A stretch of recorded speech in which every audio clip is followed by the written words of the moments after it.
the fifth ASIP webinar, and today also it's a seminar in modeling and simulation. Today we will be talking about virus filtration, which is a really important unit operation in the production of biologics. We have, I'm very excited to say that we have two very renowned guests. We have Dr. Hironobu Shiratake from Sahi Kasei Corporation in Tokyo, in Japan. And we have Professor Ranil Wickramasinghe from University of Arkansas, a distinguished professor in the Department of Chemical Engineering. And yeah, just a few infos about how this webinar will go. First, Dr. Shiratake will give a presentation about 40 minutes. Actually, at first, Alice Jungbauer wants to say some introductory words. Then Shira will give his presentation on the mechanistic modeling. Then we have time for Q&A. Yeah, so as you can see in the Zoom, there is a question and answer feature that you can use. Alternatively, you can also raise your hand and you can ask a question in person. Yeah, so question will be after the presentation, and then we will hand over to our second speaker. Then again, a Q&A session. Yeah, yeah, we also have some guests here in the audience. But yeah, with this, I want to hand over to Professor Alice Jungbauer, who wants to say a few words on the importance of virus. I think for me, it's also very important to address the virus filtration or virus clearance quite often in especially academic environment. Yeah, this unit operation has been overlooked, yeah, or not enough appreciated. Yeah, I think is one of the most expensive steps in manufacturing of biopharmaceuticals. Yeah. And when we use insect cells or some insect cells, mammalian cells, quite often we have to do this virus filtration. Important is we would need models to predict filterability, even the sustainability, the productivity of such processes. And there are not a lot of scientists around worldwide. I think you can count them with one hand, how many are really in-depth working with virus filtration. And from these 5, we have 2. Yeah, so this is for downstream processing, let's say a reasonable yield. Yeah, we have also collaborated with companies, Asahi Kasei, for quite a while. They were very generous to provide us with membranes. We did also some modeling, but nothing compared what you will hear now from. We call him Shiro on the modeling of virus filtration. So these were only just my introductory remarks. Yeah. Okay. With that, we have our first speaker. Let me share the presentation. Okay, and let me hide this, and you should be able to. Okay. Yeah. So. Thank you. So, Alois and Nico, thank you very much indeed for very kind introduction. Actually, I'm just so, and I really thank you very much for indeed for giving us a chance to present our modeling method. So, today's title is Introduction of Virus Filters and Modeling Approach of Virus Filters. And I belong to the Asahi Kasei Life Science. Now, this is one of the companies, Asahi Kasei Corporation. So Asahi Kasei Corporation is a very big company. So I don't know what other company is doing. But anyway, our company belongs to the healthcare division. And Asahi Kasei Life Science is one of these divisions. And let me put the pointer. Now I lost it. Yeah, then you can. Okay, maybe I can get this. So our company has 4 divisions: purification and food management, and biosafety testing, and biological development. But main business is virus filtration, Planova. So I'm working on almost only on Planova. And okay, so what is virus filter? The virus filter is an essential step to ensure the virus reduction in the final purification of pharmaceutical proteins, such as platinum proteins and recombinant proteins. So for example, in the mAb production, virus filtration is just final step of the purification after the current process, before the with the filters. Properties of virus filters, there are three properties for virus filters. One is a robust virus reduction, higher than long 4, and high protein recoveries, higher than 90%, and stable filterabilities.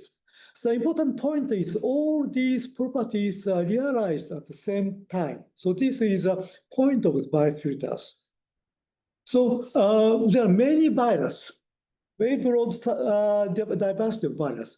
So RNA type and DNA type, enveloped or non-enveloped, and shape and size are very different from 60 nanometers to 300 nanometers.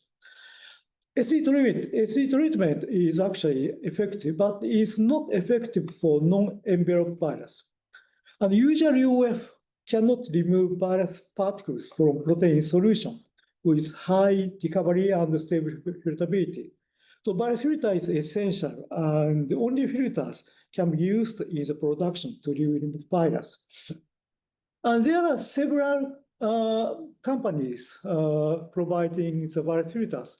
So main companies are four. Our companies are Millipassing and Paul and Zalatoris. And these are current virus filters in the market. The point is our companies provided virus filter is the first time in the world. The first one is certified well. It is launched in 1985. So from then, we developed several virus filters, and now newest one, latest one is FG1. It's launched last year. It shows very high flux. So what is virus filters structures? Actually, for our membranes, it's a hollow fiber membranes, and the membranes has a three-dimensional network structure like this one. So we can model this structure as multi-layer filtrations. So multi-layer model is virus filters consist of many layers, and each layer has per-size distribution. So this is a multi-layer model. And because of this model, so target proteins that go through without trap in any layers. However, the virus particles to be removed are trapped at each layers gradually. And finally, almost all of the virus are removed from the permeate solution. The concept of multi-layer model is proposed by Dr. Manabe in 1986. He is an inventor of virus filter. So characteristics of virus filter is, as I said, so high virus reduction and high protein recovery and stable permeabilities. And experimental data obtained by virus filters are mainly three. So virus LRB, so long reduction virus, and the filtration behavior such as flux and pressure. And also, recently, we can get the virus and protein detection in the membrane by using a confocal microscopies.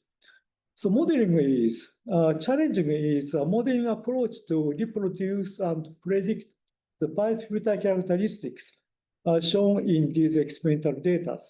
So this is very challenging. So for the filtration models, maybe very popular and famous one is blocking model.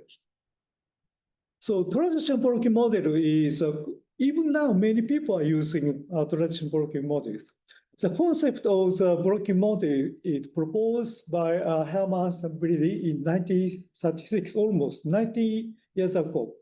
And the concept is all systematized by Grace in 1956. The point is,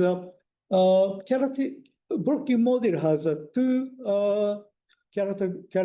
characteristic form for constant pressure filtration and constant flux filtration. Important parameters is blocking index N and the characteristic form coefficient K and K dash. And the blocking models are classified into the 4 models. So complete blocking and standard blocking, and intermediate blocking, and cake filtrations. So point is all these blocking model has each filtration equations. So according to the blocking model, all the filtration profile can be classified into one of these filtration equations. So what we have to do is apply the experimental data to one of these filtration equations and obtain K and N. So that is what we should do for the blocking model.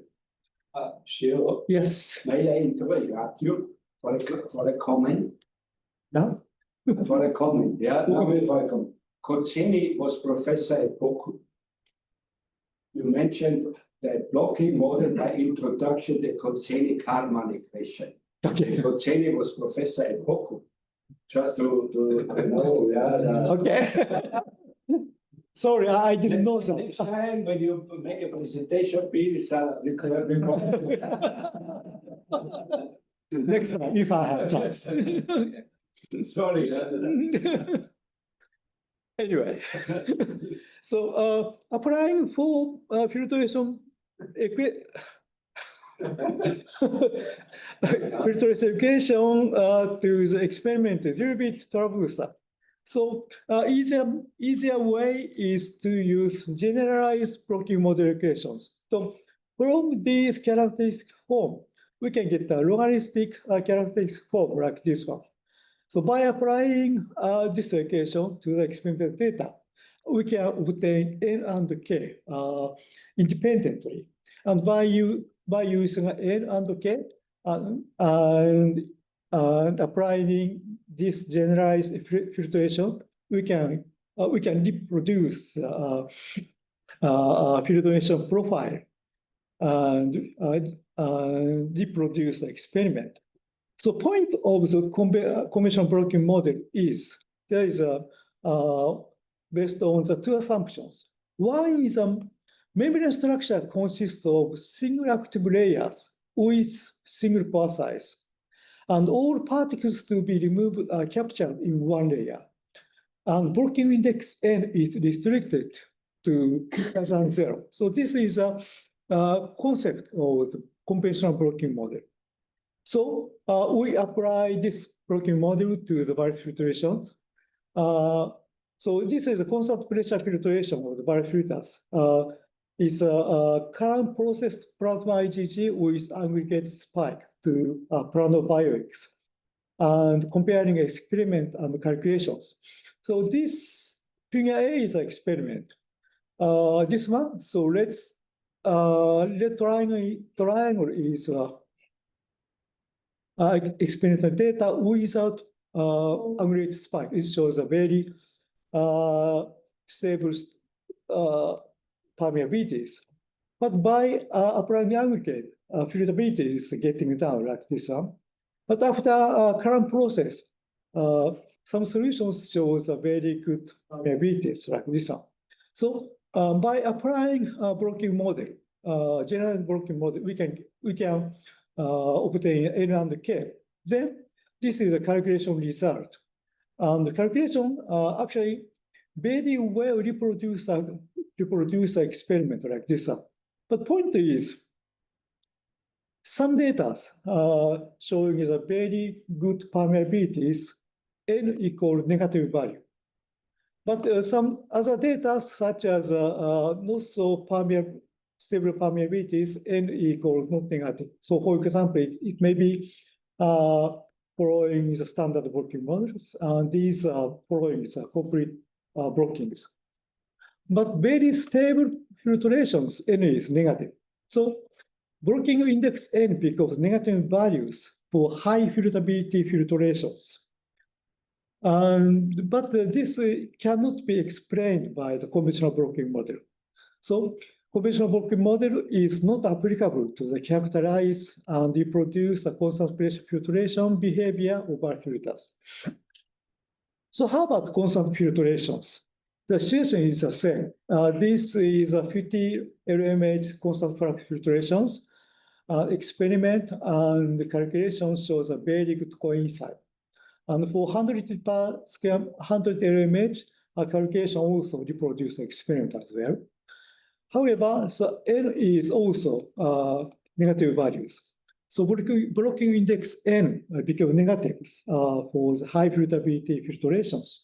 So again, for the constant flux filtrations, conventional blocking model is not applicable to characterize and reproduce a constant flux filtration because we cannot explain what negative N means.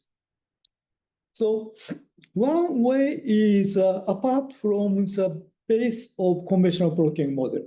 So we thought of multi-layers with power size distribution. So very simply, simple model is a multi-layer, and each layer has a two power size, R1 and R2.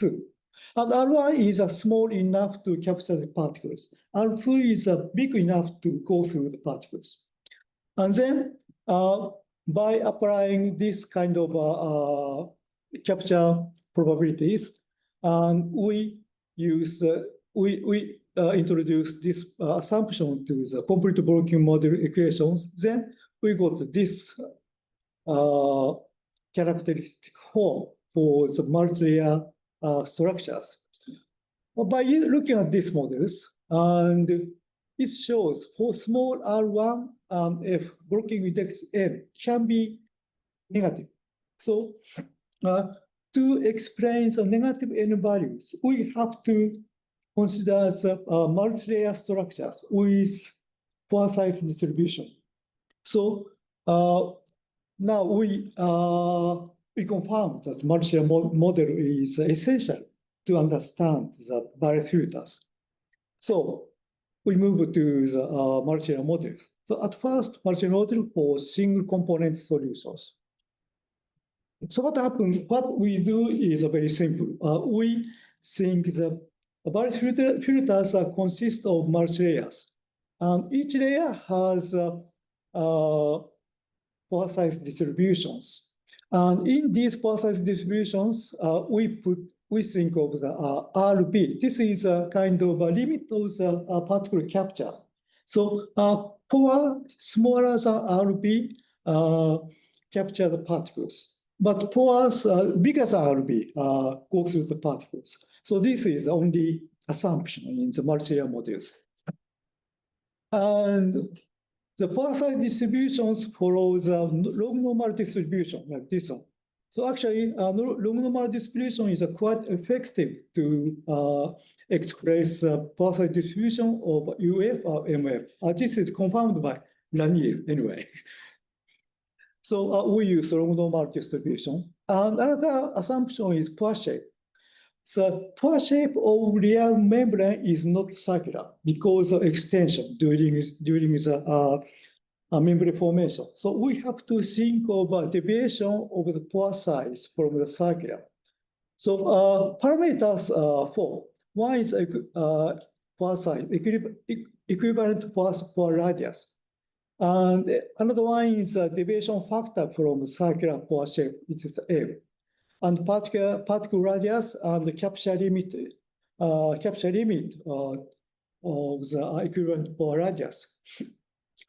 So all these are based on multi-layer models. So from using these models and these parameters, we can get the number of trapped particles and pores after filtration in each layers.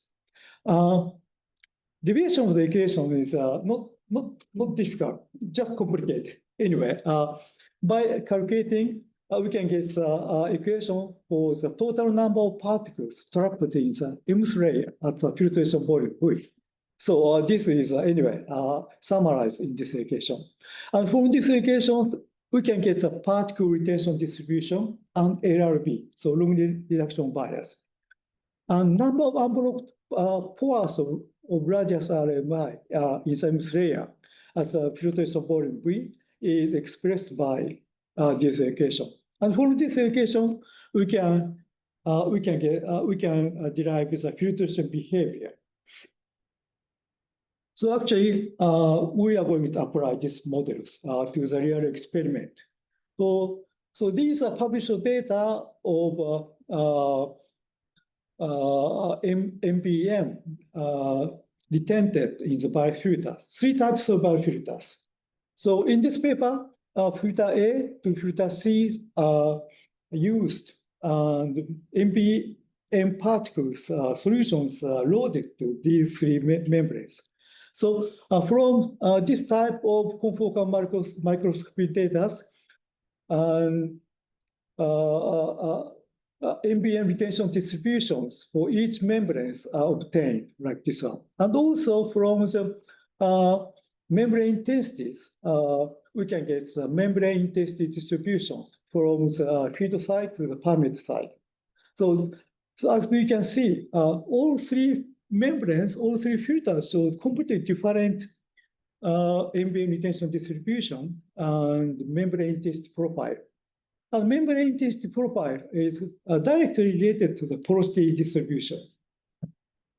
So we apply the multilayer models to these experimental data, and then by optimizations, we get the porosity distribution from permeate side, from feed side to permeate side, and mean pore radius distribution as well. So 3 filters shows porosity distribution and pore size, average pore size distribution like this one. So 3 filters shows completely different membrane structure. And because of these completely different membrane structures, calculated MPM retention distributions are reproduced with very good coincidence. So actually, these completely different membrane structures correspond to the completely different MPM retention distribution. So from the pores, number of pores unblocked, as I said, we can get filtration behavior by using Hagen-Panther equations. So for the normalized pressure difference for constant flux filtration is expressed like this one. And for the constant pressure filtrations, normalized flux is expressed like from this equation. And also, for the particle retention, we can calculate LRB by calculating the total number of introduced particles and total number of particles. So this is very simple.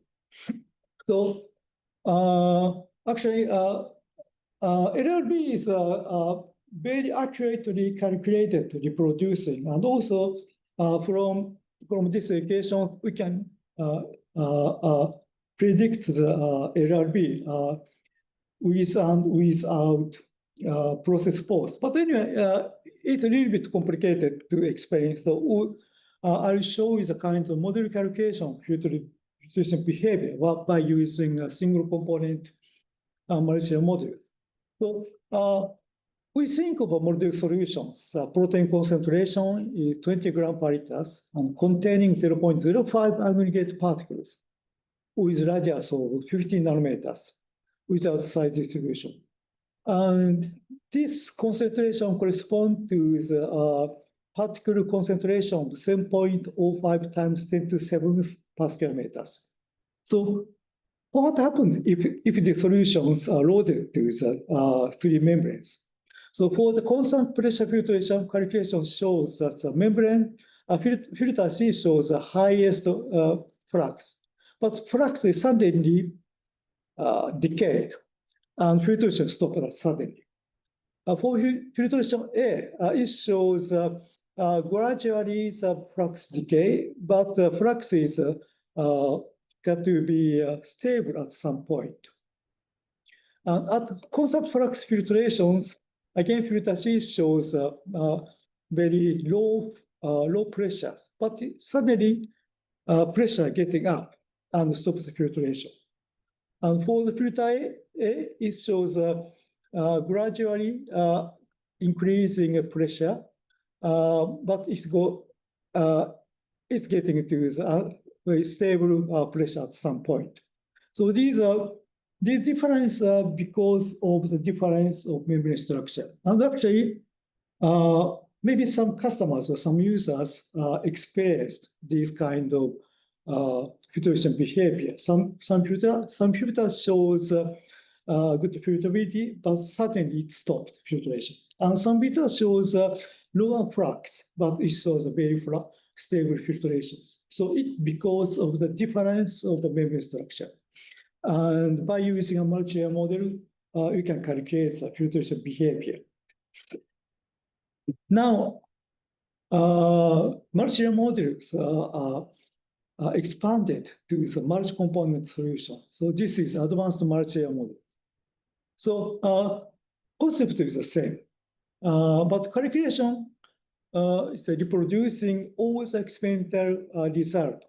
So that is barrier reduction and filtration behavior, and particle retention is a membrane. Membrane is a foreign with the same set of physical parameters or membrane structure and solution.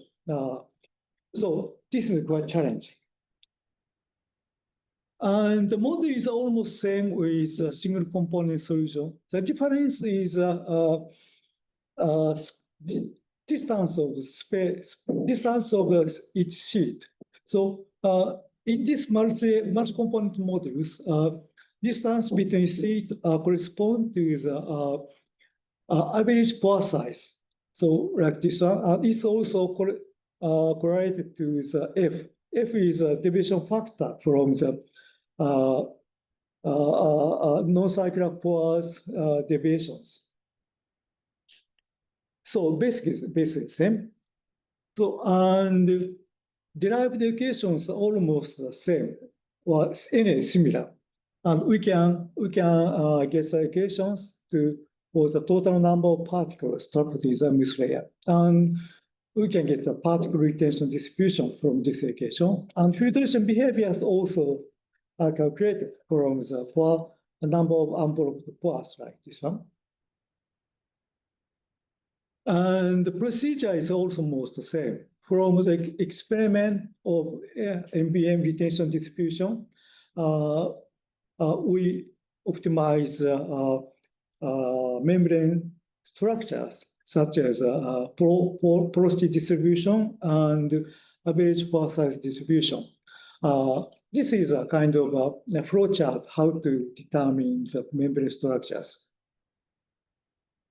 And once membrane structure is determined, we also can get equations to calculate filtration behavior for this normal pressure difference for constant flux, and also normal flux for constant pressure filtrations. Very similar equations. And MBM is also calculated from this total number of iterated particles and total number of trapped particles. So, for example, by using this multi-component multi-layer models, we can calculate how is aggregate affects the filterabilities and LRB. So, model solution is IgGs with 0.1 milligram per meters, consisting of single-size aggregate. So that is, we consider the three types of solutions. One is IgG aggregate size is 5 nanometers. It's almost only monomers. The biggest one is 35 nanometer aggregate. It's almost 10 mass, 10 monomers clusters. And particle density is different depending on the aggregate size. So this calculation shows a normalized flux obtained by the calculations. And it shows small number of large size of aggregate. So about 35 nanometers aggregate shows very high flux decays. But even though the flux decay is significant, LRB is kept higher, even for the very low permeabilities. And if LRB is reduced by the large number of aggregate, similar size with NBM, because NBM size is radius is 40 nanometers, and flux is not so decay, but LRB is decreasing. So this is the calculation, but actually these calculations correspond to the real experiment. So next one is reproduce filtration behavior of real IgG solutions. So experiment is a constant flux filtration and constant pressure filtration. In the constant flux filtrations, we got data was high from 50 LMH to 51 LMH. So these show this profile shows transmembrane pressures for each flux. And by applying this experiment, we got the parameters of multi-component solutions. That means size of aggregate and concentration of the aggregate. Then apply these those parameters to the constant pressure filtrations. So result shows this one. By optimization, by assuming the presence of small amount of large size aggregate in the solution, is effective to reproduce the filtration behavior. Actually, by assuming the big size aggregate, one is 32 nanometers, and another one is 45 nanometers. But concentration is very, very low. But by assuming this larger size aggregate, we can get a very good coincidence with experiment and calculations for all the flux experiment. Another good point is by using these optimized data, constant pressure filtrations up to 200 lit per square meters are also reproduced. So what happened is by getting the parameters for the constant flux filtrations up to 90 liter per square meters, we can calculate or predict the constant pressure filtrations up to 200 liter per square meters. So multi-layer model for the multi-component solutions are effective to predict and reproduce and predict the filtration behaviors. So how about LRB? This is another experiment. So solutions are loading 3 solutions. One is only MBM without protein. And another one is 1 milligram per meter IgG spiked with MBM. Another final one is 10 milligram per meter IgG spiked with MBM. So this figure shows normalized flux. So filtration is a constant pressure filtration.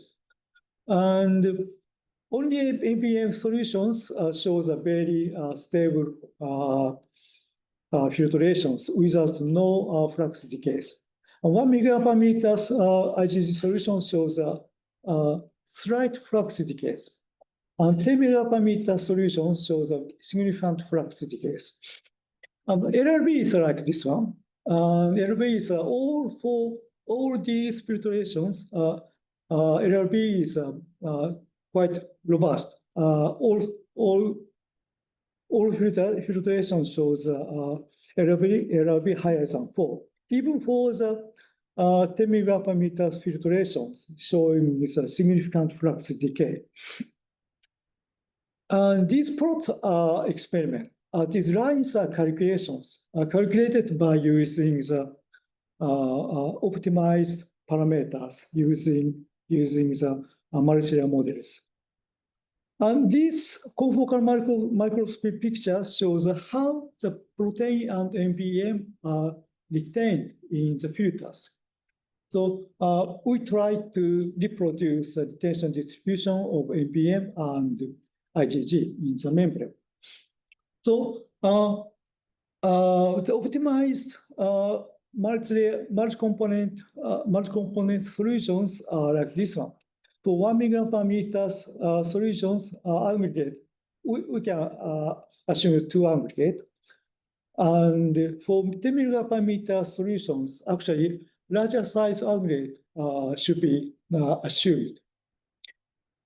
But anyway, filtration behavior and LB are well reproduced by assuming the presence of small amount large size aggregate in the solution, again in this type. So maybe as really this bigger size aggregate presence inside the solution, but by DLS data shows, for example, for the 10 milliparameters IgG solution, it shows a kind of a big tailing to the right size of particles. So this DLS data shows suggests the presence of large size aggregate particle, and especially for 10 milliparameters of solution. So larger concentration solutions may have larger size of aggregate. But these larger size aggregate cannot be detected by SEC because in SEC analysis, solutions are diluted by carrier solutions. And also solutions go through the columns. So aggregate in the original solution can be vanished or degraded. So the SEC analysis is very effective, but it cannot see the real aggregate size in the original solution. So anyway, by using the optimized parameters, retention distribution of NPM IgG are calculated like this. So for 1 milligram per milliliter solutions, IgG retention distribution and NPM retention distribution are roughly reproduced by applying 3 components like this one. However, for 10 milligram per milliliter solution, both NPM retention distribution and IgG retention distribution are not reproduced so well. So point is, in this multi-layer model, particles are trapped in the pores by size exclusion. So all the particle sizes are stable. So that is a basic assumption in this model. So for 10 milliparameter solutions, retention distribution of the NPM and aggregate cannot be reproduced, means or suggest larger size aggregate not following the size exclusion mechanism may be present in the high concentration IgG solution. So final conclusions. Anyway, we developed the multi-layer models and for the multi-component solution. It works well anyway, to some extent.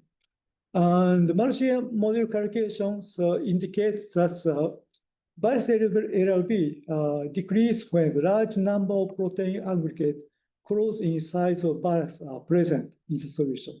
It corresponds to the real experiment. And the high bicellular LLB can be achieved even when the permeability is significantly reduced by filtration of the high concentration protein solution. It is also correspond to the experiment. And filtration behavior of both constant flux and constant precipitation are reproduced with the same physical parameters. It's suggesting the equivalence of both filtration modes. And at low concentrations, filtration behaviors, various LRB and various protein retention distribution can be reproduced with the same set of parameters. But the high concentration filtration behavior and various LRB can be also reproduced.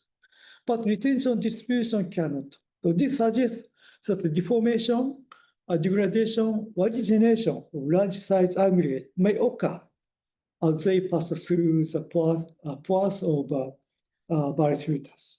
So these are current situations with multi-layer models.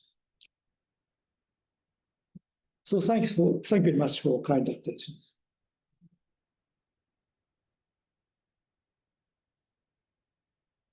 Piero. Yes. Thank you. Are there any questions from the audience? Thank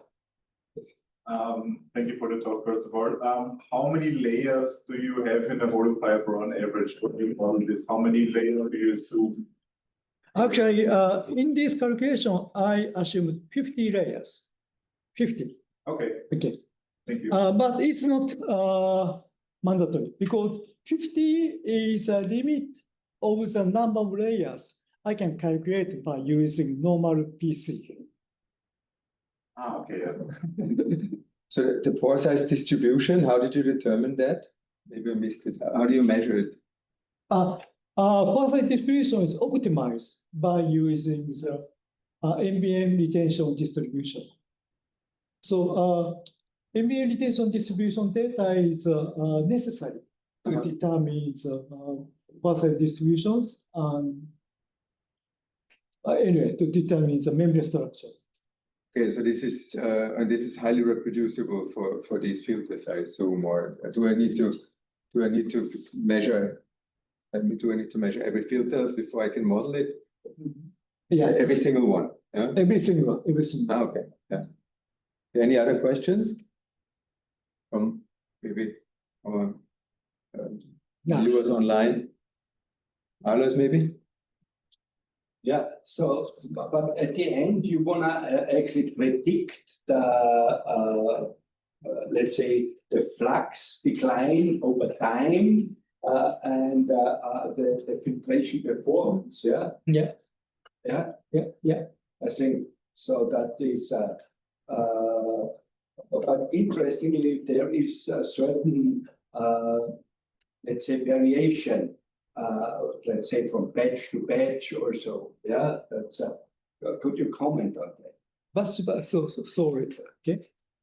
Maybe. Oh, you want to show the slide? Yeah. Yeah. Sorry. I also realized that. Okay. Okay. So use. For example, this one. Yeah, this one. Yeah. Yeah.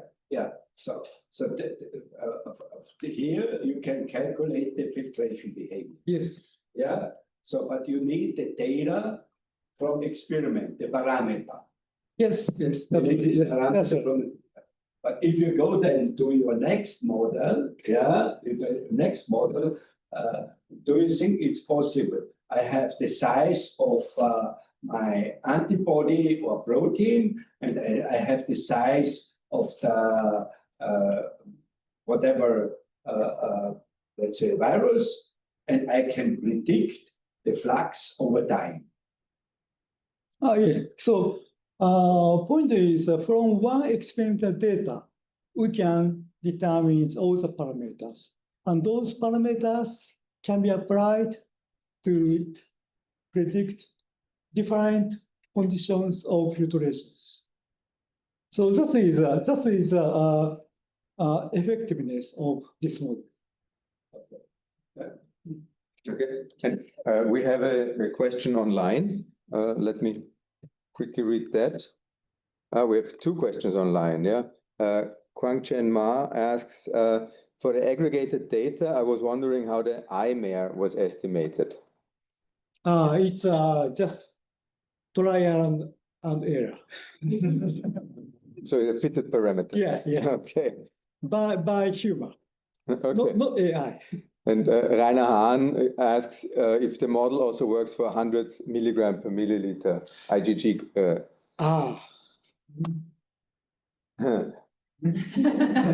Okay. I don't know. Yeah, 100 milligram per meters are so viscous. Yeah.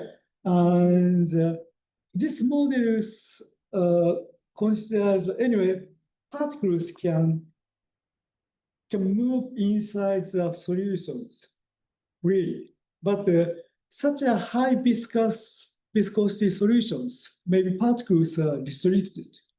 But the viscosity is not part of the model, right? Viscosity is not particle, not the parameter in this model. But anyway. Yeah. And so the diffusivity of the particles itself is also not taken into account, right? Because something could diffuse away from the pore after blocking, right? Yes, right. That's so this is not. So because this could change in high viscosity solutions in the flow, right? Yeah, it could be changed. Anyway, high viscosity is very difficult to reproduce in this model. Yeah, because I haven't tried, but maybe difficult. Yeah. And Rainer also adds incredible work and presentation. Yeah, so good. Yeah, Fernando had a question. I'm not sure if I missed it, but you explained that logarithmic reaction values of process is hampered if you have ISI at whatever weight aggregates. I'm not sure if I missed the connection, but why is that? I would expect that the flow decays faster, but I do not understand why we also reduce efficiency with viruses. So if you have aggregates present in the same size range as the virus, why you have an LRV reduction? Okay. Oh yeah, because site of the pores to capture the virus are anyway limited. So if the aggregate size is similar with virus, those, yeah. So the sites are occupied by the aggregate. You're using available pores to filter efficiently. Okay. Any other questions? Nothing else from the audience online? With that, then okay, yeah, yeah. Let's thank Shiro again. Thank you. Thank you. Okay. Then we have our next speaker. Yeah. Yeah, you can put it up here. Yeah, yeah. Oh, No, you can bring it. So yeah, Professor Wickramasinghe will present from up here. So we have to. okay. You want to use this? Yes, please. Yeah. Good. So a short interruption to make sure everything's working here. I'll plug that in.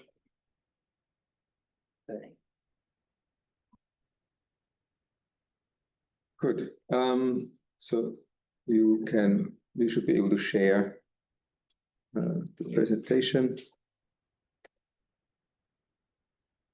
Yeah.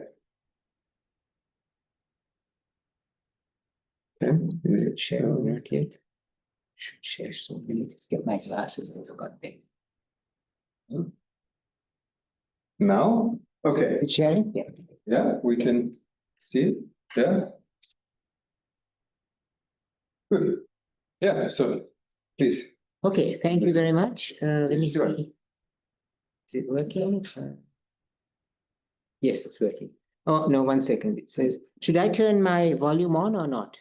No, please don't. The microphone. Everyone is can here. hear me, right? Okay, Yeah. good. And I should stand here. Is that right? Good. Thank you very much for the introduction. And so thank you for the invitation. It's very nice to visit Boku. And I learned that Coselli was from, actually it says University of Vienna. Is that right? And that was Boku. No, it was a Boku. When you go at Boku, the Festsaal, you see a marble plate that he was professor. Oh, that's nice. I was looking at Wikipedia and it said University of Vienna. So that's not fast. Yeah. Okay. Sorry.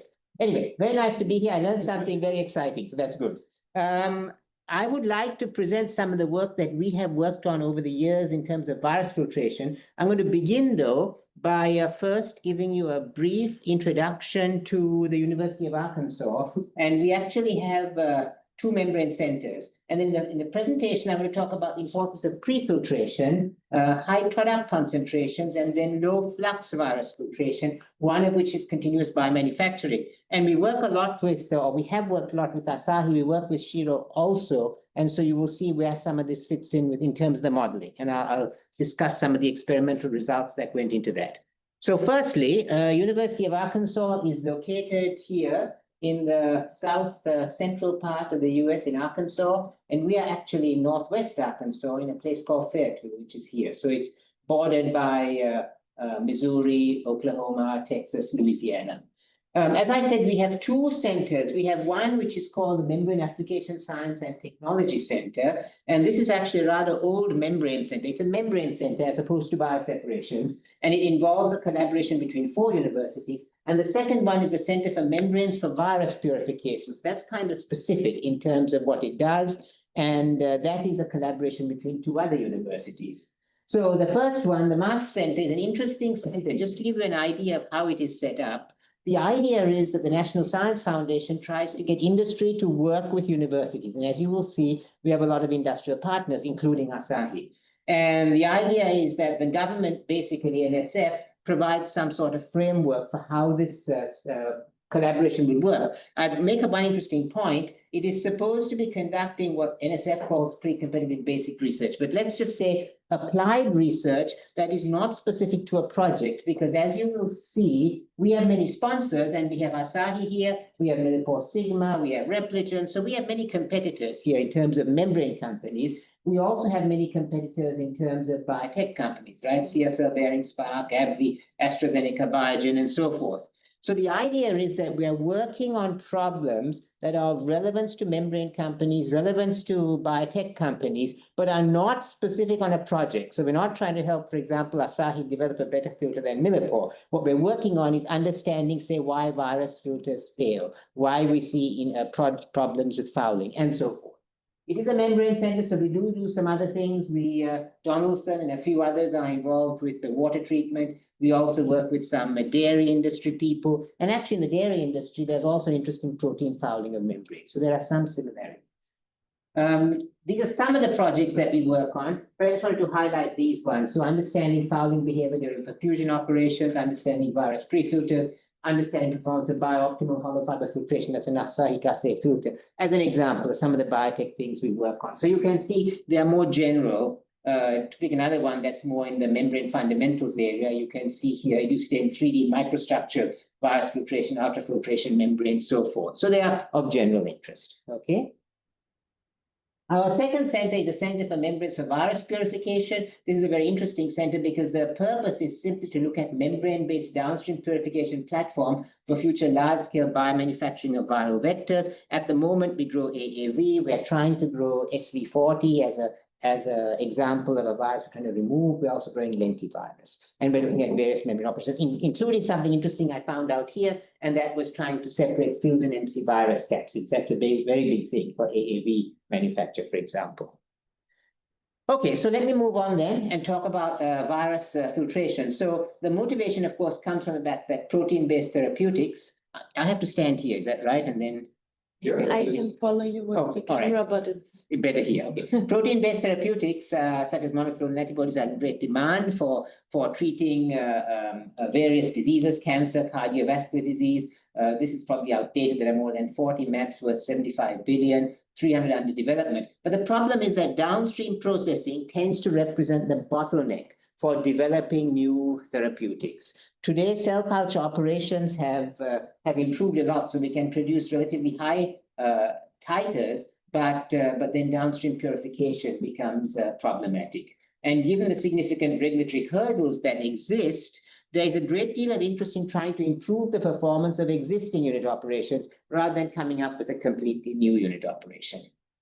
And so mammalian cell culture is what we work with. So we typically work with mammalian cells, things like Chinese hamster ovary cells. And so then we have this upstream purification platform, the so-called midstream operations for bioreactor clarification or harvesting, and then the downstream purification platform. And so in the upstream, we're growing cells, we grow them in a production scale bioreactor, we then harvest the bioreactor or bioreactor clarification, We look at various microfiltration operations as well, but typically people use centrifugation, microfiltration, and then we go into the downstream purification platform. So why are we interested in virus removal? Well, viruses can come through the fact that there are retrovirus-like particles in our cell culture operations. There's also the possibility of adventitious virus contamination. And of course, the type of viruses that you have to remove and the level of clearance really depends upon your manufacturing process. So regulatory authorities require adequate virus clearance, virus concentrations during downstream purification, include virus inactivation and virus removal. I'm going to talk here about virus filtration, and as Professor Jungbauer explained earlier, it's actually quite difficult to do virus filtration experiments that are realistic, because you've got to make sure when you do it that you're kind of realistic when you compare this to a manufacturing process. It's a robust method to reject virus particles from the process stream based on size exclusion using porous membranes run in normal flow mode. And as Shiro pointed out, Asahi came up with one of the first virus filters in 1890. So since I'm a membrane person, I thought I should just point out, if we look at a so-called a platform for downstream purification, so you have your capture step, 2 polishing steps, a virus filtration step, and a UFDF step. If we think about the membrane separation processes, often there's a polishing chromatography step, there's virus filtration, there's the UFDF, there are various sterilizing grade filtration steps. So there is a lot of membrane processes. But what we are focusing on is on virus filtration, which comes close to the end of the purification train. And so virus filters use large pore ultrafiltration membranes with a more open structure facing the feed stream. However, they are made to much tighter specifications, so there can be no macro defects. And what's really important is, if you think of it, a monoclonal antibody may be about 12 nanometers long, 3.95 nanometers in diameter. You want 90–95% recovery. And minute virus of mice, which is our model for adventitious virus clearance, can be around 25 nanometers. So it's a very tight separation for size exclusion. That's one of the reasons why I said it's difficult to do realistic studies, because you do these studies by spiking the feed stream with virus. And you've got to make sure that when you do that, you're not adding contaminants, host cell protein, host cell DNA, from the virus production step. Because if you do, you may see, actually, you will see very different results to what you would get from a manufacturing process. So it has to be reproducible. You want about 4 log clearance. Membranes are made to multi-tighter specifications. Virus filtration membranes are made from things like polyether sulfone, PVDF, and cellulose. And as I mentioned, it comes close to the purification train. So the important point here is that fouling of the virus filter is most likely due to product-related aggregates, either misfolded protein, denatured protein, or even the native protein, most likely. Okay. All right. So in this first work, we're going to talk about virus pre-filtration. So in this work, we looked at a monoclonal antibody. The isoelectric point was about 8, and the concentration we're going to use in the feed is 5 grams per liter. The feed conditions were 20 molar acetate buffer at 3 different pHs, 5, 7.5, and 8.6. And the idea was that 7.5 was supposed to be close to the isoelectric point of the protein. It's not that close, but it was supposed to be close. At pH 5 and 8.6, we use 200 millimolar sodium chloride. At 7.5, we don't add sodium chloride because we are close to the isoelectric point of the protein, but in some cases we do, and I'll explain why. The virus filter we use is Planova BioEX, which I think some of you are using here. So it's got PVDF hollow fibers, and all flow streams are passed through a 0.2 micron bottle top filter, and we conducted virus filtration within 5 minutes. So the motivation for this comes from the fact that we often see fouling of virus filters. What do we see? We see a decrease in flux with time. So that means that you don't get the productivity you want, the permeate fluxes drop, and sometimes you actually see compromised virus clearance. And this is something that came up in the previous presentation. So you would expect, when you see a filter fouling and the permeate flux drop, that in fact you would see different sieving properties and therefore much more rejected, but sometimes you actually see compromised rejection. So you see more virus particles passing through than you would expect. Okay, I should say that this was a study that we did with one of our sponsors, or with several of our sponsors, obviously Asahi as well. And so this monoclonal antibody was picked, and these conditions picked in order to try and give us results that would look good and not so good, so we can learn something from it. We didn't want a monoclonal that behaves well, so everything looks good. Okay.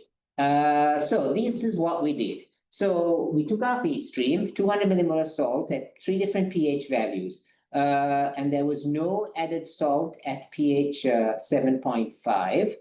And we use a 0.2 micron bottle top filter. So that's like our standard procedure. Everything goes through 0.2 micron bottle top filter, okay? And then we look at the effect of all of these different pretreatments. So after 0.2 micron bottle top filter, we can go straight into the Planova BioEX, or we can go to a 0.1 micron bottle top filter and then Planova BioEX, or Planova 75N, which is basically a pre-filter. That's right, sure. It's a pre-filter for plasma fractionation. So it's got nominally, I guess, a slightly smaller pore size than 0.1, and then into size exclusion.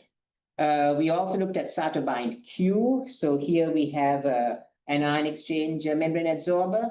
And we use cytobind S, which is a cation exchange membrane adsorber, and we also use cytobind phenol. So this is hydrophobic interaction chromatography. In this case, we do add 200 millimolar salt, even at pH 7.5, because the idea of hydrophobic interaction is that you load at a high salt concentration. So it's a bit like salting out. You want things to absorb onto the membrane.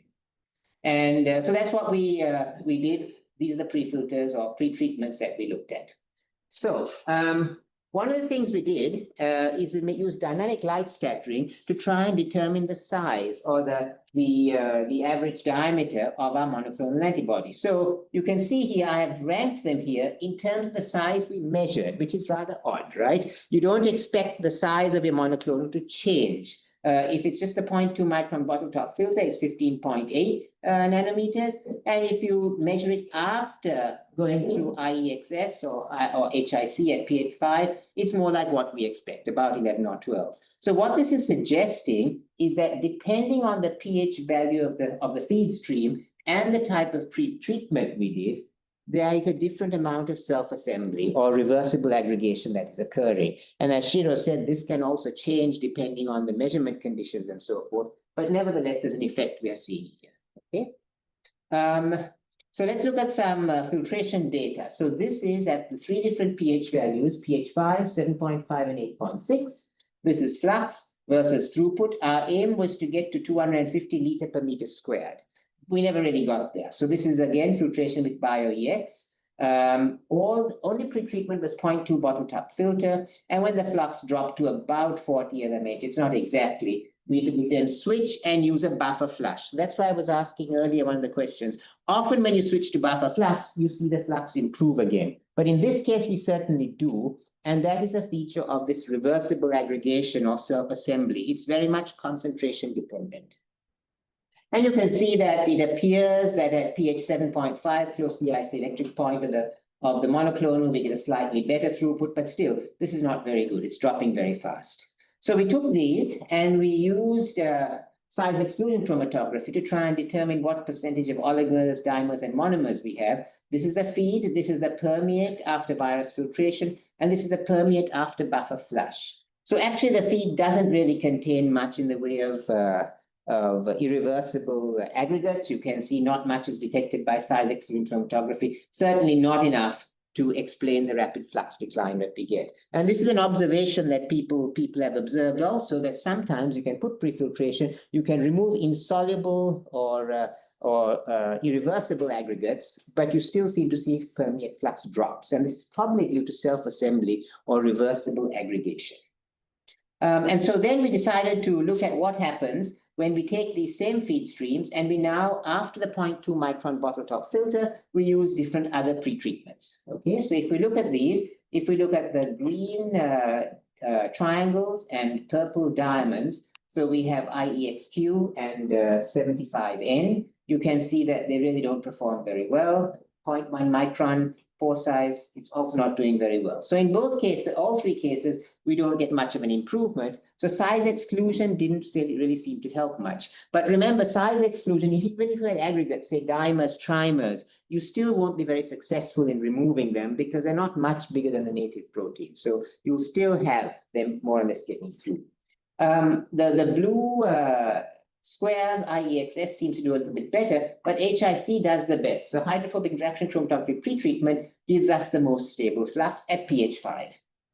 If we look at a different pH, pH 7.5, this is close to the isoelectric point. We only use these membrane adsorbers because actually the data for the others show that size exclusion doesn't help very much at any of the pH values. But here they all seem to perform reasonably well, okay, reasonably stable flux. And if we look at pH 8.6, so now we are above the isoelectric point of the protein, you can see that again, HIC does the best, and it appears that IEXQ tries to do a little bit better, but still they drop quite fast. So if we try to summarize these results, what we can see is that product-related foulants are basically appear to be responsible in this case for the fouling that we observe. I should say that this monoclonal antibody we obtained from one of our sponsors, and so it was very pure. It came after the end of a final polishing step, so there is not much in the way of post-cell DNA or proteins or anything else, okay? Aggregates can be soluble or insoluble, detected by SEC.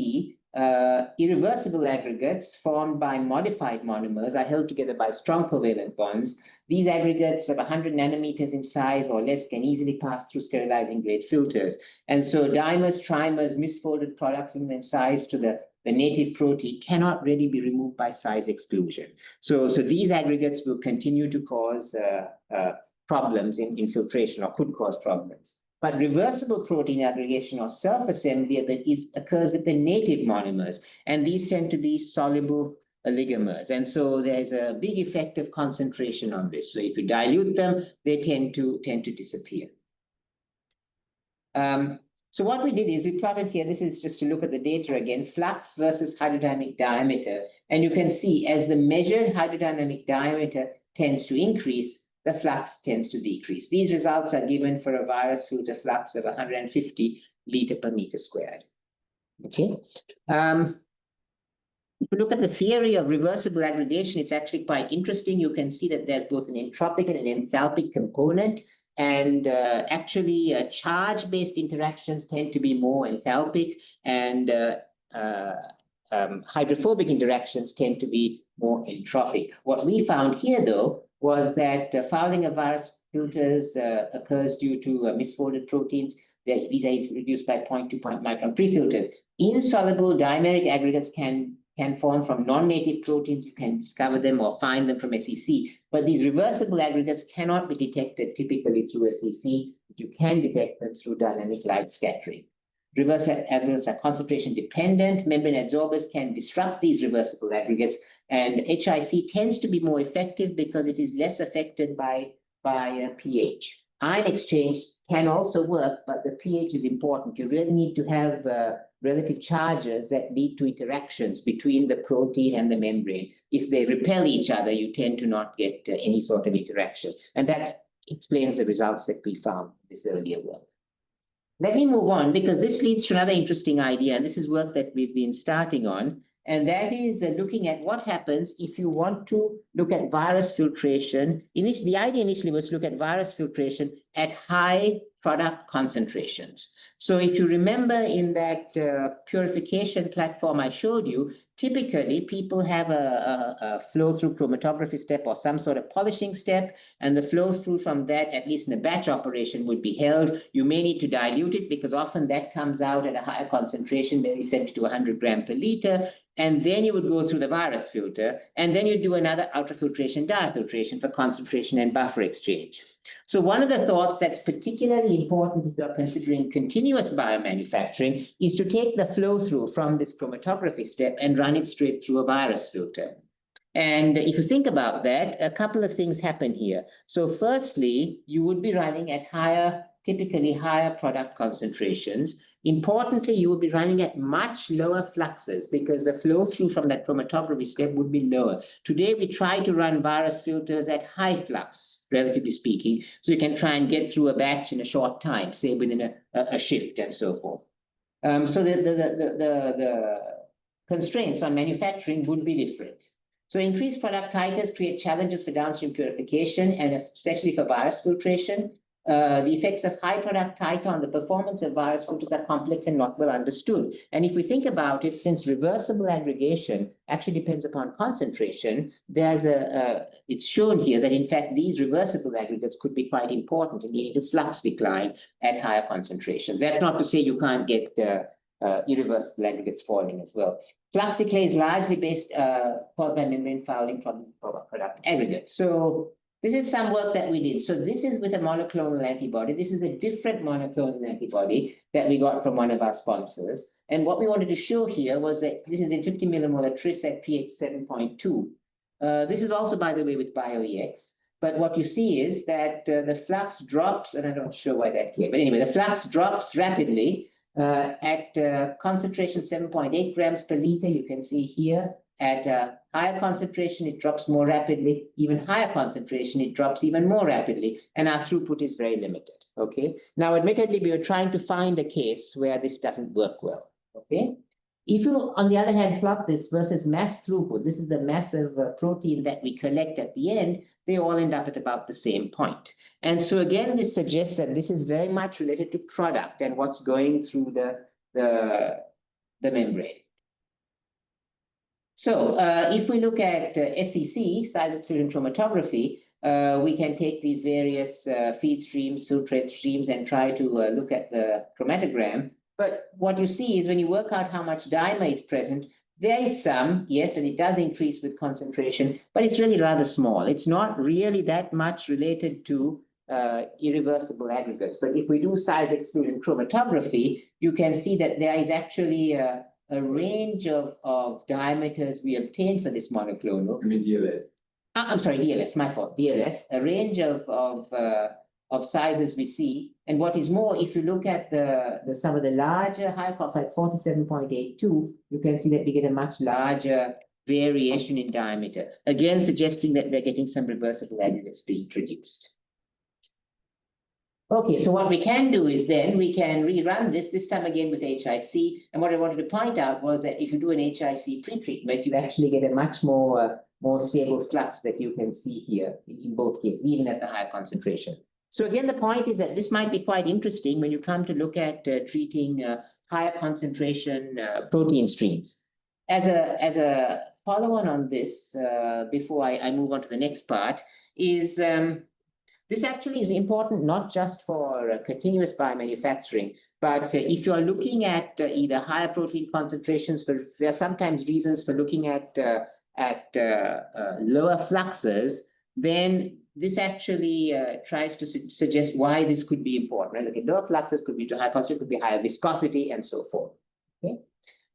So let me move on then and talk about the next topic in this, which is continuous bioprocessing operations are currently bioprocessing, generally done in batch mode, but there are concerns about biomanufacturing cost and the need for greater manufacturing flexibility. And this has led to growing interest in continuous biomanufacturing. There are other advantages to continuous biomanufacturing, and you can think about those from a chemical engineering perspective. So first, you have more efficient utilization of the equipment, you have less batch-to-batch variation, right? And you have greater flexibility when it comes to utilizing the facility. The other important point is that you're running really at steady state. So you have improved product quality, right? In a batch process, it's not steady state. And so there'll be variations in pressure and so forth, shear stress. And this, of course, will affect the properties of the product.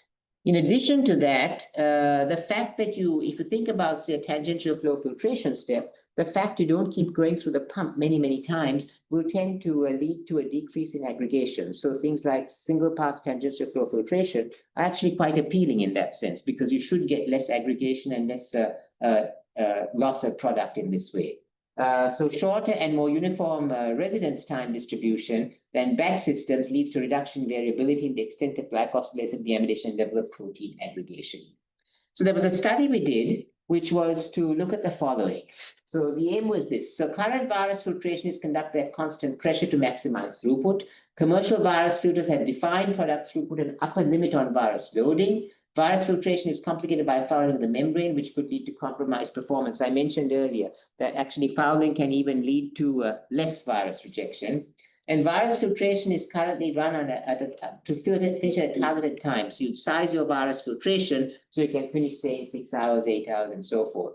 But as I mentioned, in continuous biomanufacturing, we actually want to look at now virus filtration under various flux conditions. And so in this work, the aim was to conduct virus filtration at constant flux in line with other chromatographic operations to investigate performance of virus filters at low pressure, constant flux, and look at capacity and virus retention. So in this work, we worked with a monoclonal provided by Teva Pharmaceuticals. This is an IgG4 expressed in CHO cells. The pH was 5.5, buffer conditions 25 millimolar tris, 135 millimolar sodium chloride. We pre-filtered again with a Vipro Virusol Pro microshield that we got from Millipore, and then MVM was produced in-house, and we produced MVM at very high titer and high purity, which is important. Okay. So the motivation for this comes from the fact that it has been shown that if you have a process paused, you often see breakthrough of virus in the buffer flux that you collect. And the hypothesis or the idea is that during convection, you have virus particles, they go and get stuck in dead-end pores, in restrictions. If you reduce the pressure or go to zero pressure, there is a possibility for them to back migrate and find a way out and somehow find more open channels. So that's the hypothesis that people have come up with. And so we can try to look at that in terms of a Peclet number, which looks at the convective, if you like, convective velocity versus diffusive velocity. And if we look at the way virus filters are operated today, typically they're operated in the convective zone, so where you have a high Peclet number. Okay, so back diffusion at low pressure, low flux could lead to breakthrough. High flux convection dominates. And so if you look at the way virus filters are specified to operate, the Peclet number is greater than 1. So we want to look at these three different conditions. Low flux, say Peclet numbers 5 to 15, middle range 30 to 50, and then typically what happens, 60 to 400. So we've published this, and I wasn't going to show you all the results, but just show you some of them. So we looked at constant flux virus filtration. We tested 4 commercially available virus filters named N, B, V, and H, but if you know what's happening, you'll know whose virus filters these are, okay? Protein solution is spiked with MVM. It is filtered through point micron bottom top filter. We also used Vipro Shield pre-filter. Constant flux filtration conducted. We spiked 150 liter per meter squared MVM feed solution loaded onto each virus filter because we want to normalize that. Filtrate was collected in 3 fractions. We had a 15-minute process interruption followed by a 30 ml buffer chase. And the feed titer was 9 log MVM per ml by qPCR. Okay. Now, a couple of things about this. So these are the filters, so you can guess whose filters these are. But we had 1 regenerate cellulose, we had hydrophilized PVDF hollow fiber, polyethersulfone flat sheet, and polyethersulfone hollow fiber. Okay. This is a filter area for the filters we use. These are the typical operating pressures given by the manufacturer, and this is the flux at the operating pressures given by the manufacturer. Okay, so one thing that we had to do is, as you can imagine, so we had to say a few things about this study.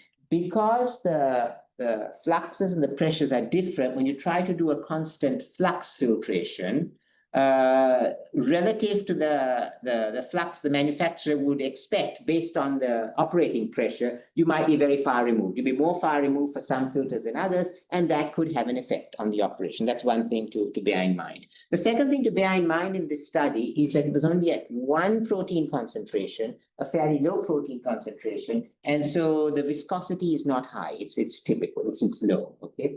Now I'll come back to that point in a second. So this is what we get: virus titer in fractions in logs per ml, and this is for filter V run 1, filter V run 2, filter N run 1, filter N run 2, filter B, and filter H. These are our 3 fractions: F1 in dark blue, F2 in green, and then F3 in light blue, and the buffer chase in red. Okay. All of these, except for filter B, were measured by TCID50. The feed titer was 5.5. TCID50 assay will always give you a lower value. Infectivity assays will give you a lower value than qPCR. Okay. The arrow here indicates that for this particular fraction, for this particular virus titer, we were below level of detection. But all the others, we detect something. Okay. This one's a bit odd. What happened here is that we were actually below level of detection, so we used large volume plating to try and increase the sensitivity. But basically, it works very well. Okay, this is very low. These negatives don't really make sense. They're because we are using a different method here. This is all at a very low flux, 5 LMH, so it's very low for all the virus filters, much lower than the manufacturer would recommend. So you can see that in every case, we have virus particles detected, And you can see that there is always some in the buffer flush. And this was by TCI day 50 assay. Okay, that's at a very low flux condition.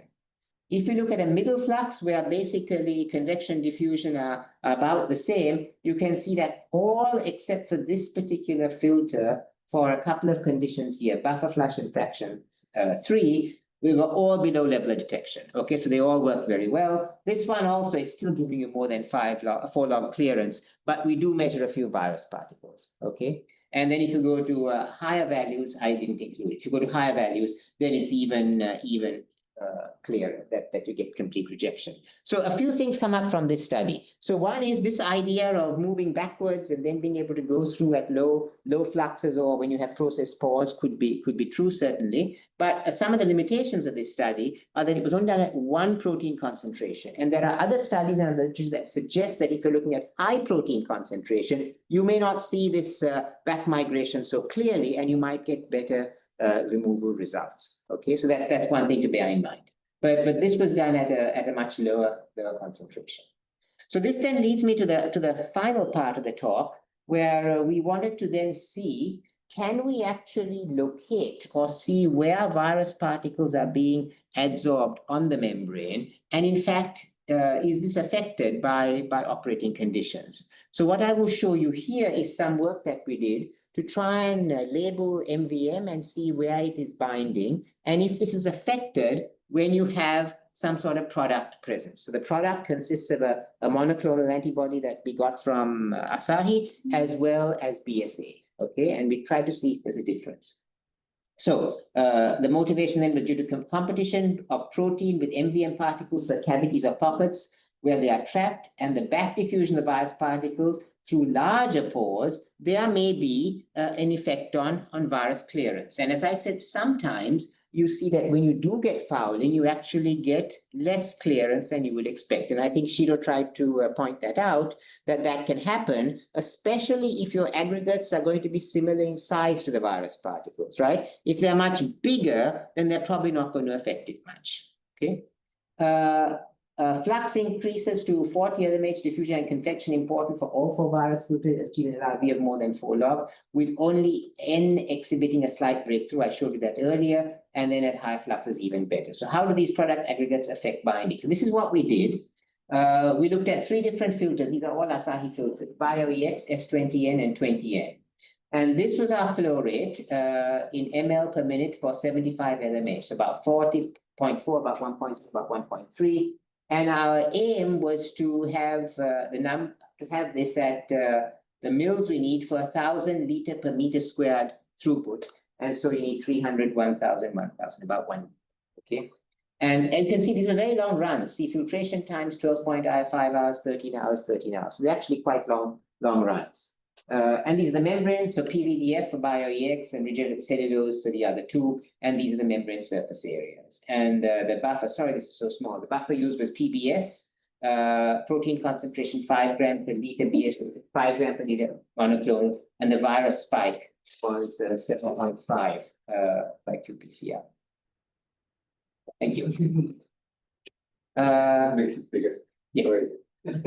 Okay, so first we did SEC to see what sort of aggregates we have in our spikes. So this is 5 gram per liter BSA in PBS. And you can see here that in the case of BSA, we have a significant amount of dimer and trimer present. The monoclonal antibody was basically just mono. So think of this when you spike it, we're going to look at a monoclonal that basically doesn't have any aggregates, and BSA that does have aggregates. Okay. All right, so here is one of our example results. So here is the signal intensity versus position. We labeled our MVM and our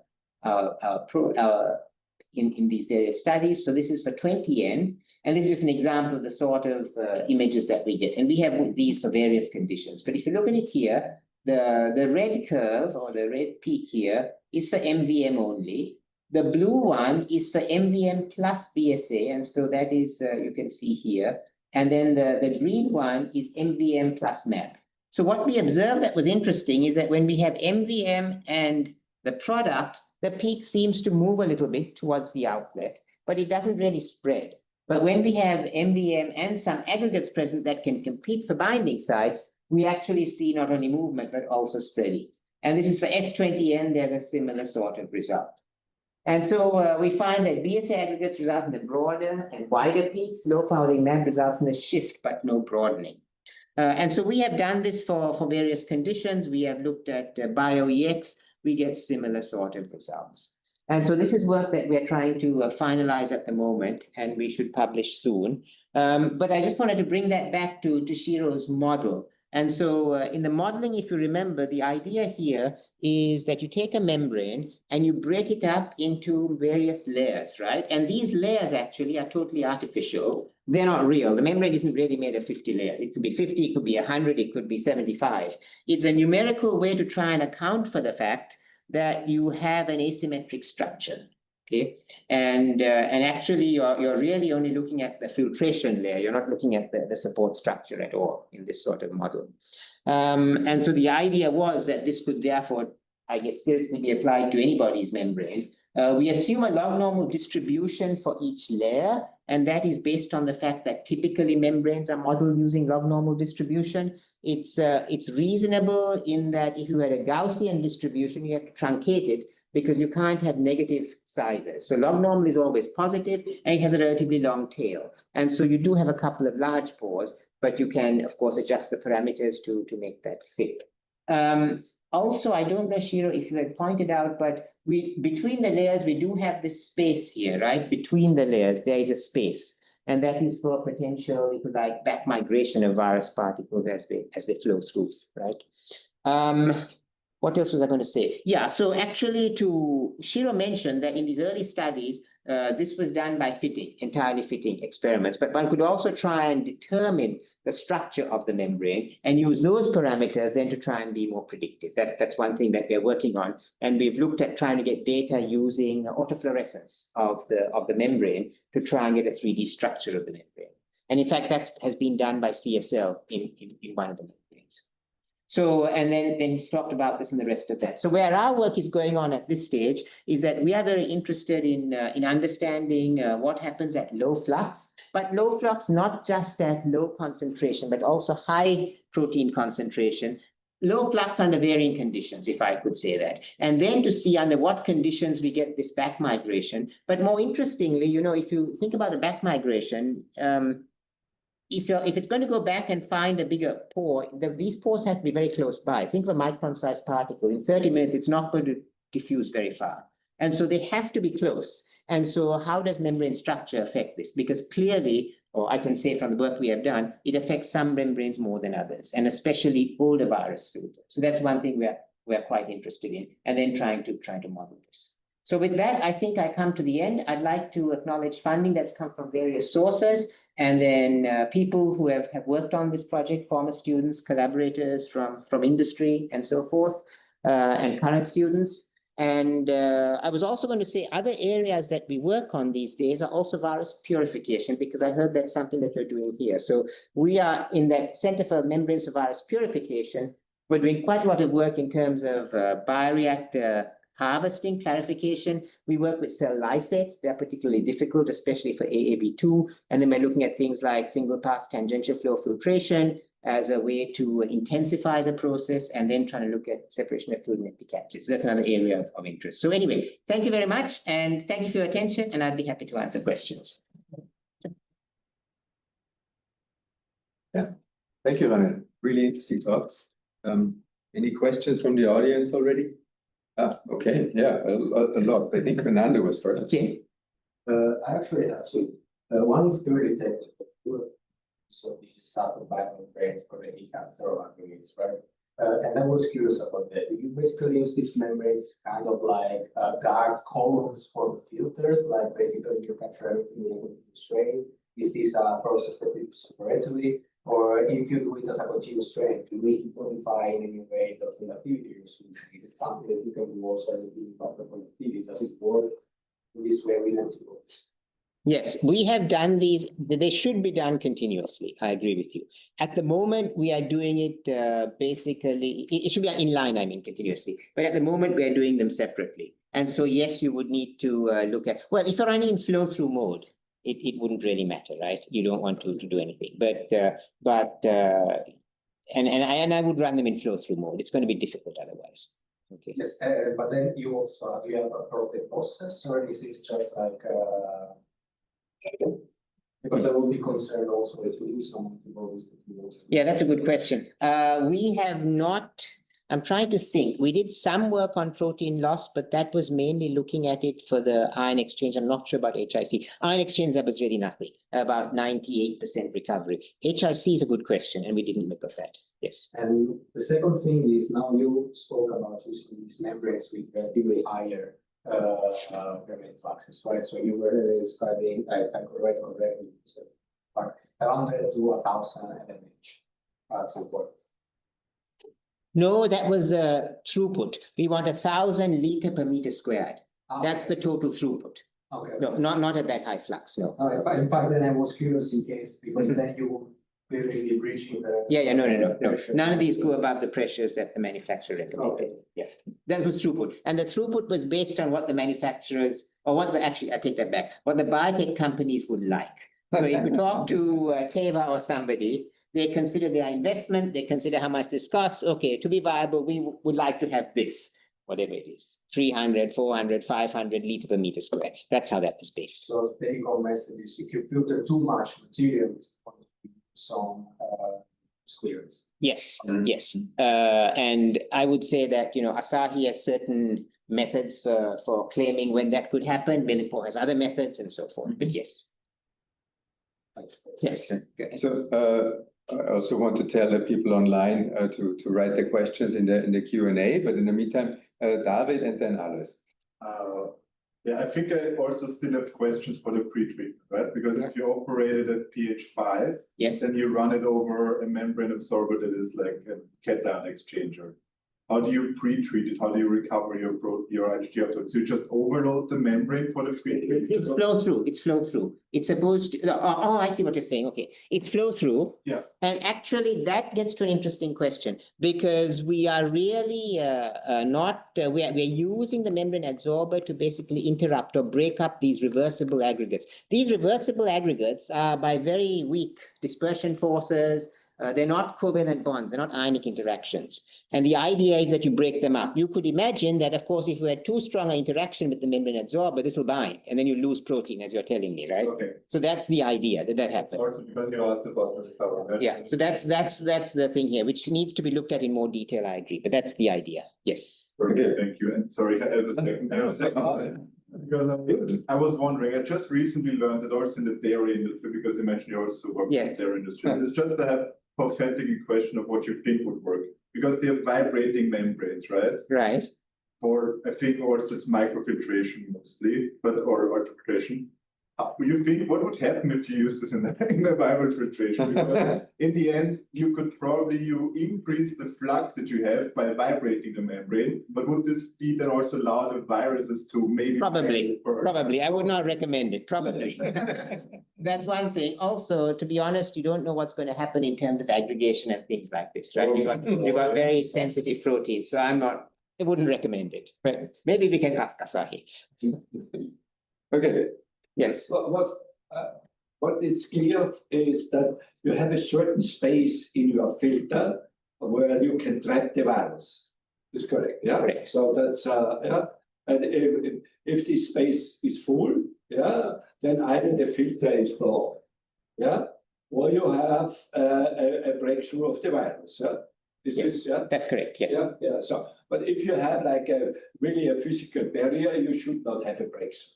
But still, the membrane is not perfect. Yeah. It is not uniform pore size. There is a pore size distribution, and there are some larger pores. In the layer with the 20 nanometer, you would have pores which are bigger. Yes. Yeah. So, yes.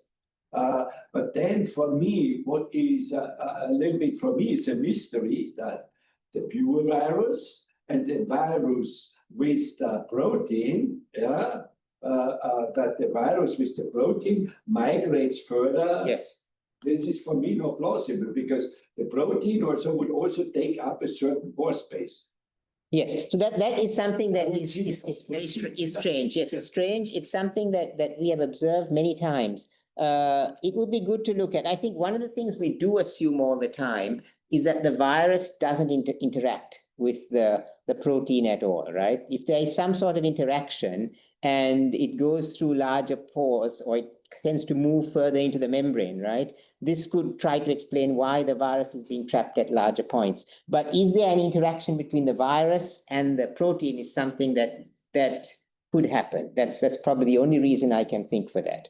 Otherwise, I'm not sure, but you're right. This is a very interesting observation. What But do you have if you have a protein together with the virus internally at different pressure?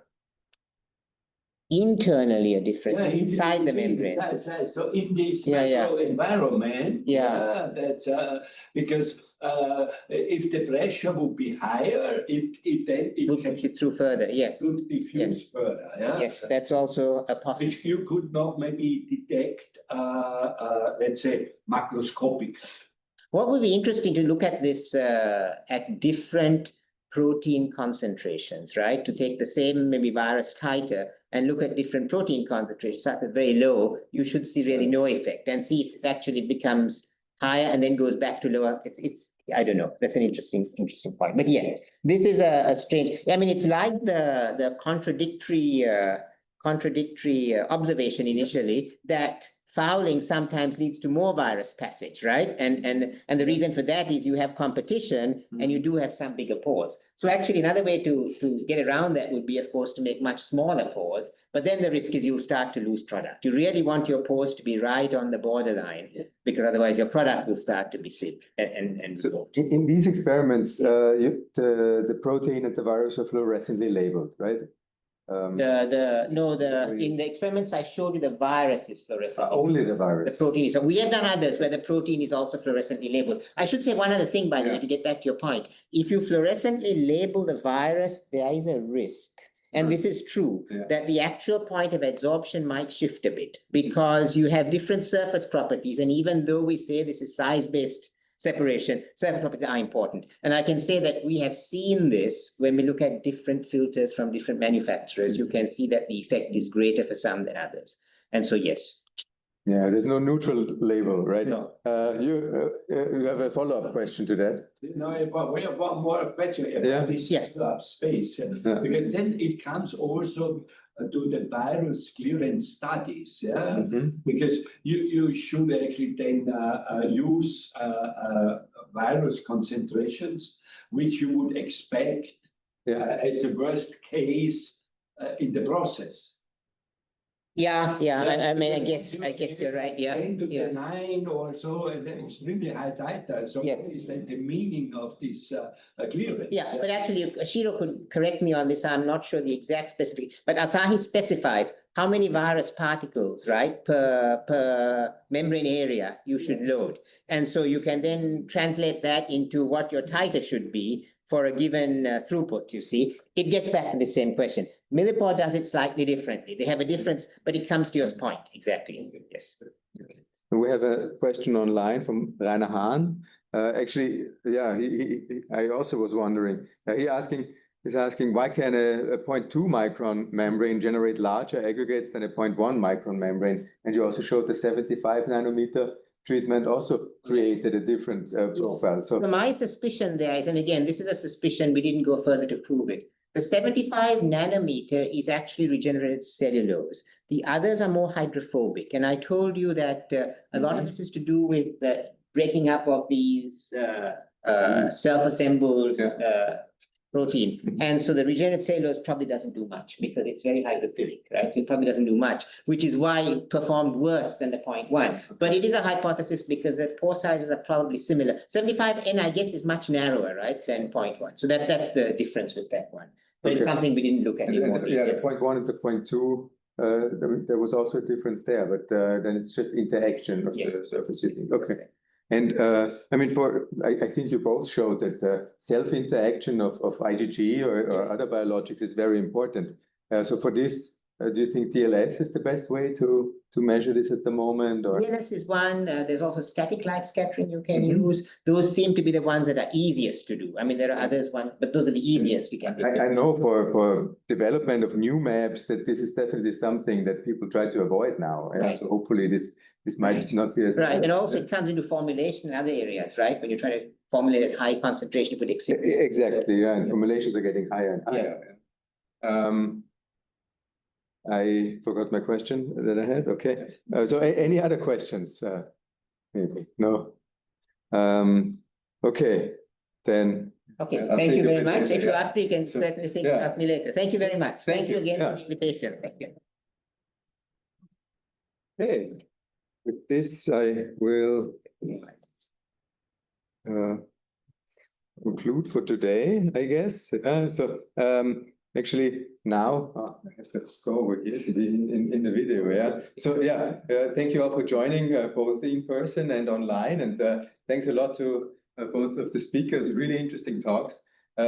We will have a summer break now with our webinar series, but we will announce the next one once we have a final date. Yeah. So thank you and. Thank you.